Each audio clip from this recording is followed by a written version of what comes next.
এখন তো তালের পুরো সিজন চলছে, আর এই তালের সিজনে যদি তাল দিয়ে কোনো পিঠাই না খায় তাহলে তো হয় না। তাই আপনাদের জন্য নিয়ে এলাম ময়দা আর সুজি দিয়ে মজাদার পোয়া পিঠা বা তেলের পিঠা। এখানে একটি বোলে আগে থেকে 1 কাপ সুজি ভিজিয়ে রাখছি। সুজিটা ভিজিয়ে তালটা ভালো করে চেলে নিচ্ছি। তারপর তালের রসটাকে একটা প্যানে জাল করে নিচ্ছি। হাফ কাপের মতো চিনি দিয়ে দিলাম। তালটা খুবই মিষ্টি ছিল, তাই চিনি খুব একটা লাগবে না।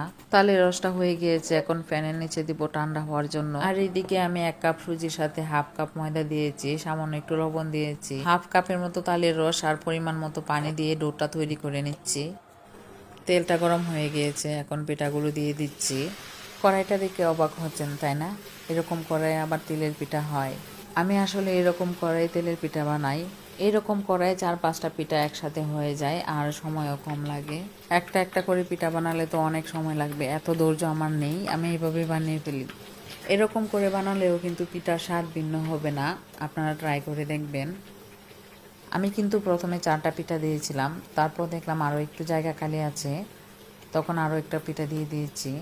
পরে যে পিঠাটা দিয়েছি ওই পিঠাটাও কিন্তু এই পিঠার সাথেই হয়ে যাবে। পিঠাগুলো একটি চুলায় ভেজে নিচ্ছি, আর দুপুরের জন্য আরেক চুলায় তরকারি বসিয়ে দিয়েছি। সবগুলো পিঠা কিন্তু হয়ে গিয়েছে। আজকের ভিডিওটি এই পর্যন্তই থাক। সবার সুস্বাস্থ্য কামনা করে এখানেই বিদায় নিলাম। আল্লাহ হাফেজ।